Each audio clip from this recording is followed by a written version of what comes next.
Section 4, Civil War and American Life.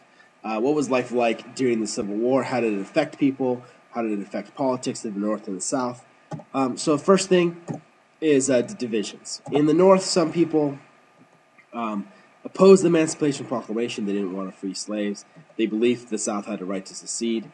And they blamed Lincoln for forcing the South in the war. This is a substantial portion of the population, but not a majority.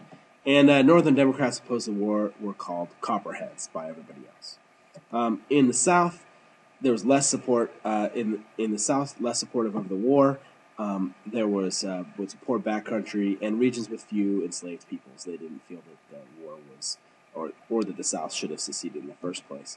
Opposition to the war was strongest in Georgia and North Carolina, and the divisions were also created by strong support for state rights. They believed that they had seceded for state rights, and then they felt that the Confederate military government was breaking their state rights. Disruptions. Ways people disrupted the war effort.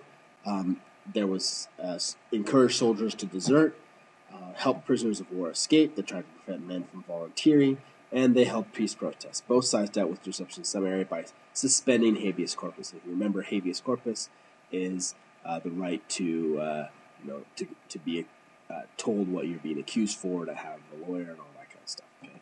The rule of law, basically. Draft laws. Desertion was a problem for both sides. Many soldiers left their units to plant or harvest crops during that time period. And so each side established a draft, a system that required military services. First time the U.S. did this. And anger at exceptions to this requirement caused riots in many places. For example, if you paid $300 in the North, you could not be drafted. And so basically the rich were able to not be drafted, and the poor had no choice but to be drafted. The economic strains that war is always bad for the economy. Levied the first income tax to pay for the war. It was the income tax started, and then once the war ended, they got rid of the income tax.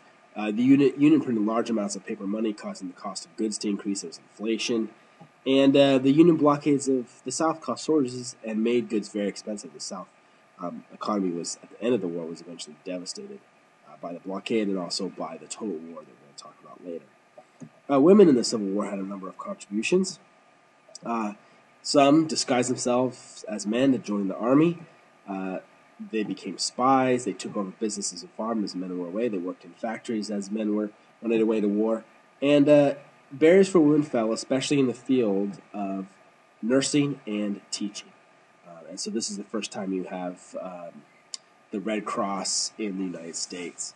And many of the women that were part of the Red Cross were nurses, became nurses.